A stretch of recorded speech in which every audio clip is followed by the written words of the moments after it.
ბოლოს სურსათის ეროვნულმა სააგენტომ ლაგოდეხის მუნიციპალიტეტის ადმინისტრაციული ერთეულების ნინიგორის შრომას, ბაისუბნის, ფონას, აფენის, მაწიმისა და ცოდისკარის სოფლებში მდელოს ფარვანას საწინააღმდეგო ღონისძიებები გაატარა.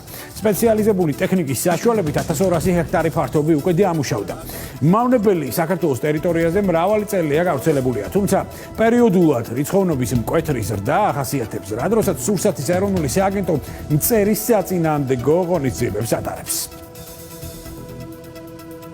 შევეხმიანეთ სურსათის ეროვნულ სააგენტოს, მოხდა სწრაფი რეაგირება, გამოაგზავნეს შესაბამისი სპეციალისტები, შეისწავლეს ადგილზე არსებული მავნებელი. მოკლე დროში დაიწყო სოფლებისა და მინდვრების შეწამლები, ასევე საძოვრების, შედეგი არის ძალიან კარგი. მდელოს ფარვანა წლებია უკვე გვხვდება საქართველოში, თუმცა გარკვეული პერიოდულობით ახასიათებს მასობრივი გამრავლება.